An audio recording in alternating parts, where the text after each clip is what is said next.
Presidente Castillo, cállese de una vez. De Matices por César Hildebrand. Lima, 30 de octubre del 2021.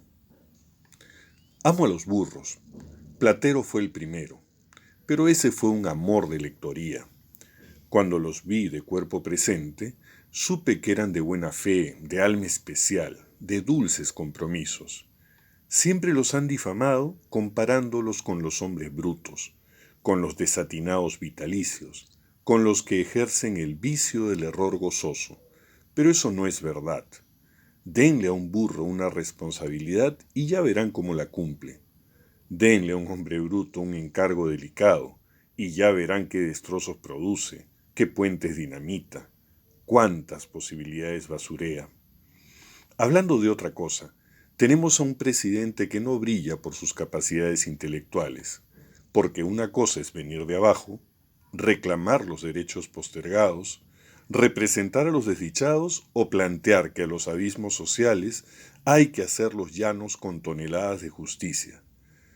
Esa es una cosa que yo siempre respetaré y es el viejo discurso de la reivindicación.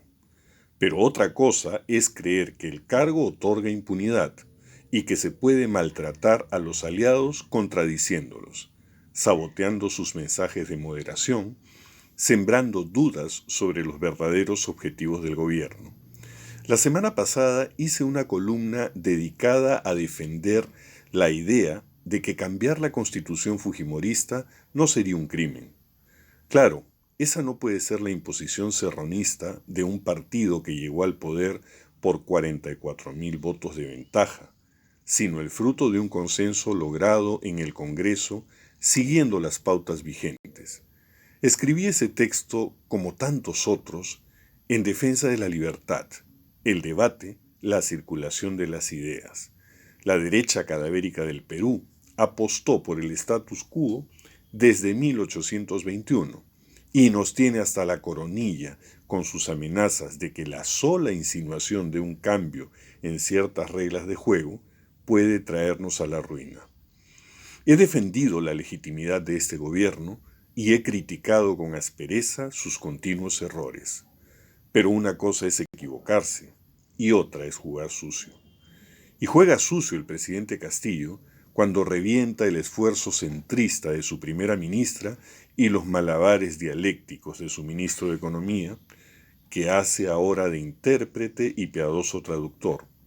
Juega sucio Castillo cuando saca el corvo del paisano y dice que habrá que estatizar Camisea. No importa que al día siguiente Pedro Franque niegue 3 veces lo dicho por su jefe desastroso e intente hacernos creer que nacionalizar es sinónimo de expandir, difundir y ampliar. No, Pedro, tu borrascoso e incompetente presidente dijo eso porque se sintió ante un público que le pedía frases quemantes y anuncios históricos, de modo que se lanzó sin medir ninguna consecuencia.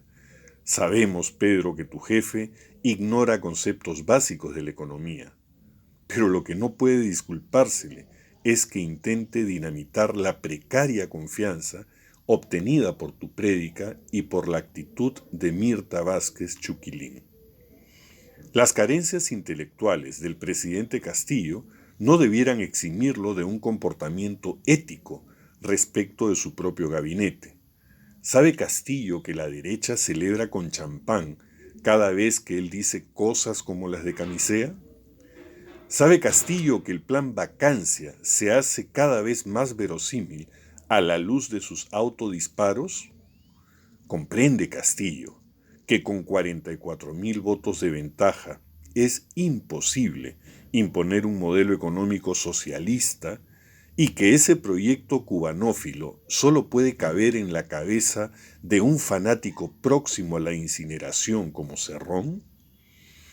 Tenemos un problema muy serio. El presidente Castillo no comprende demasiadas cosas y cree que el Perú es un gremio que protesta y que él es el secretario general de la FENATEP, alzada en gritos y pancartas.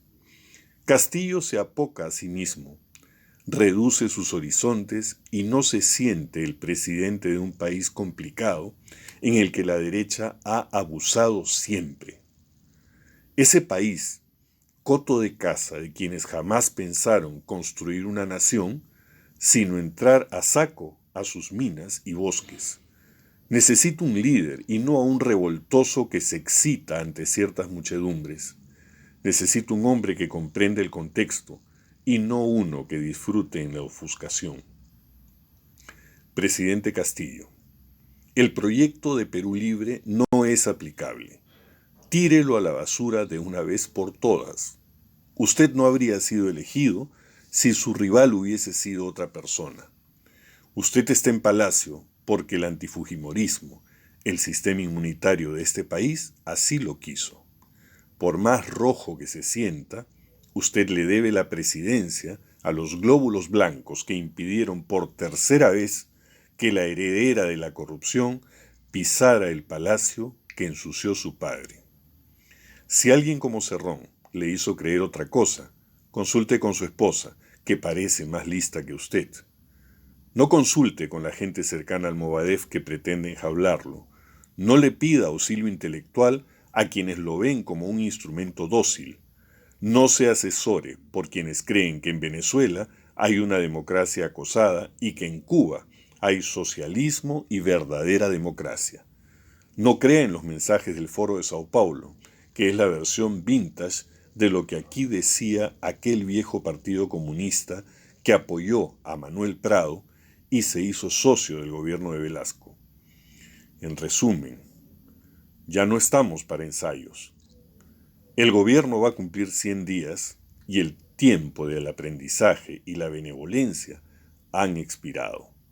Es hora de callar, señor Castillo, y permitir que algunos de sus ministros hagan la tarea de cambiar aspectos sustanciales del modelo de crecimiento. Si usted, señor Castillo, no reincide en decir atrocidades ni en convocar a fantasmas llaneros y matanceros. Al Perú le esperan 5 años de otros valores, metas menos mezquinas, lucros menos insultantes, privilegios menos cochinos. Sepa guardar silencio, presidente Castillo. Cállese en los varios idiomas de su confusión. Amordace al enemigo que tiene adentro.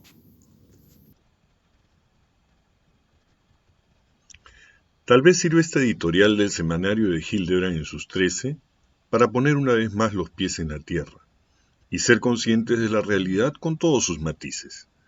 Quien detenta en estos momentos el poder es un hombre de pueblo por el que aproximadamente 1 de cada 10 apostó en la primera vuelta electoral. Un ex militante del desaparecido toledismo, un hombre del campo, rondero, maestro rural, sin brillos académicos ni contundente currículum. El hombre que encarnó las esperanzas postergadas de un pueblo castigado por la pandemia y por la corrupción. No es el líder que esperábamos, sin experiencia en gestión pública ni gran recorrido político, pero con la inmensa responsabilidad de manejar un Estado que ya era desorganizado y caótico antes de su llegada a Palacio.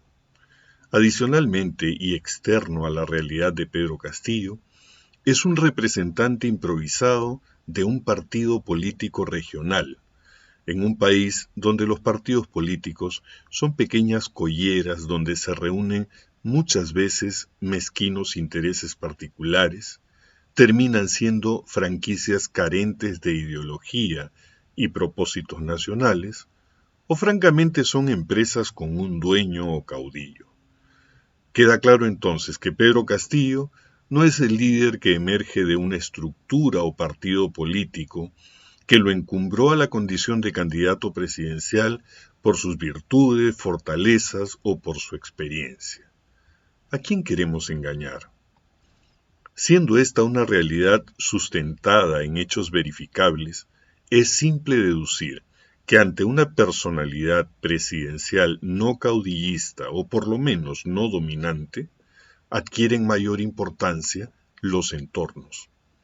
Al interior del presente gobierno hay un juego permanente de tendencias que van marcando su accionar. Castillo es consciente de sus limitaciones y ha tenido en ese sentido aciertos y errores. Dentro de sus aciertos está alejar del gobierno a personajes que abiertamente lo desautorizaban y discutían su condición de mandatario, como es el caso de Vladimir Cerrón o Guido Bellido. También fue un acierto armar su núcleo ejecutivo de personajes con trayectoria reconocida, como es el caso del ministro de Justicia Aníbal Torres, el de Economía Pedro Franque, el de Salud Hernando Ceballos, o la reciente designación de Mirta Vázquez en el Premierato. Sin embargo, mantiene inconvenientes lazos con las agrupaciones con las que construyó su candidatura originalmente, lo que explica errores tan evidentes como la designación del ex ministro Maraví, la sustitución del ministro de Educación Juan Cadillo por Carlos Gallardo, o la designación del actual titular del Interior José Barranzuela. Coincido completamente con Hildebrand cuando señala que la derecha apuesta por mantener el statu quo y le suena a tragedia cualquier atisbo de cambio. Y en ese sentido la derecha se aleja radicalmente de las necesidades sentidas del país. Pero discrepo con el conocido periodista cuando dice que Castillo está jugando un juego sucio. Jugar un juego sucio supondría la voluntad expresa y consciente de emprenderla contra su propio gobierno, dispararse a los pies, atentar contra los que él mismo ha designado y trabajan por darle gobernabilidad. Esa no solo sería una posición carente de la más elemental inteligencia, sería un síntoma de bipolaridad. El mismo Hildebrand describe el lapsus brutus como un arrebato del momento en que, en medio de un mitin, y seguramente emocionado por los vítores y arengas, el presidente Castillo se fue de boca, diciendo que iba a solicitar al Congreso una ley para estatizar Camisea.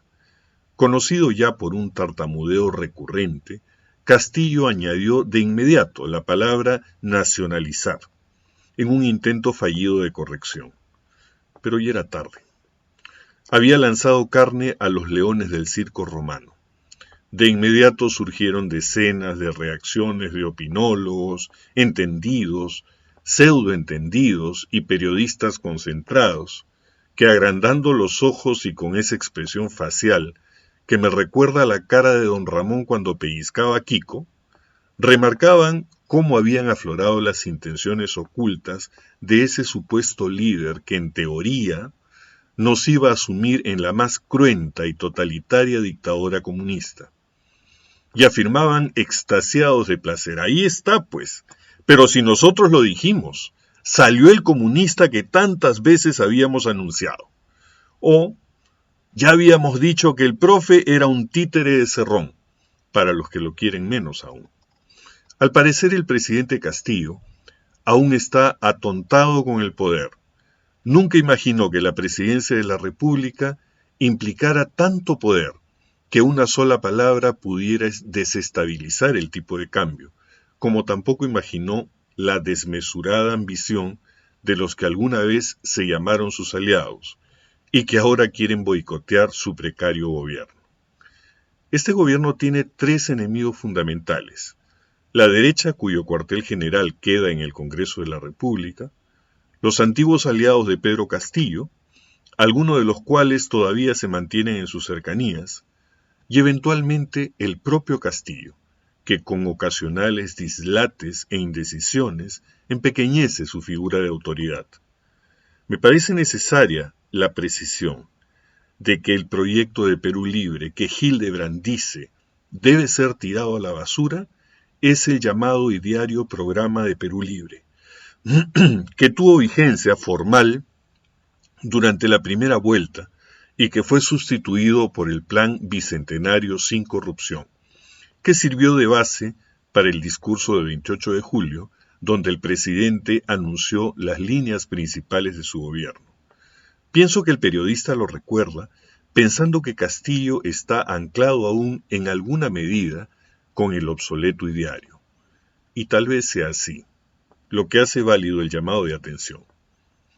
En resumen, habría que decirle al presidente que no necesita más enemigos que los naturales, esos que habitan en el circo romano de la avenida Bancay, que avanzar y hacer las cosas bien le pueden generar el respaldo que le dé la fortaleza para irse afirmando, que observe aquello que le está funcionando e insiste en ello, que sus pocos discursos ahora tienen que ser muy diferentes de cuando era un dirigente sindical, y si no puede manejarlos, que los evite y se limite a brindar información previamente reflexionada, que se apoye en su premier y en el equipo que apuesta por sacar adelante el gobierno, que se olvide de sus lealtades amicales porque él ya no es Pedro Castillo, ahora es el presidente de todos los peruanos. Habría que decirle a todos los demás, habría que decirnos a nosotros mismos, no nos engañemos, es lo que hay. Y hay que apoyarlo porque lo que quiere la oposición extrema y bruta es tirarse abajo al presidente, tirarse abajo el gobierno, pero lo que es más grave, tirarse abajo la Constitución y la democracia que tanto se ufanan en defender. De manera que no hay elección, que si esto es malo, lo otro es mucho peor. Si te gustó el video, por favor, dale un like y suscríbete activando la campanita para poder seguir ofreciendo contenidos de análisis político. Muchas gracias.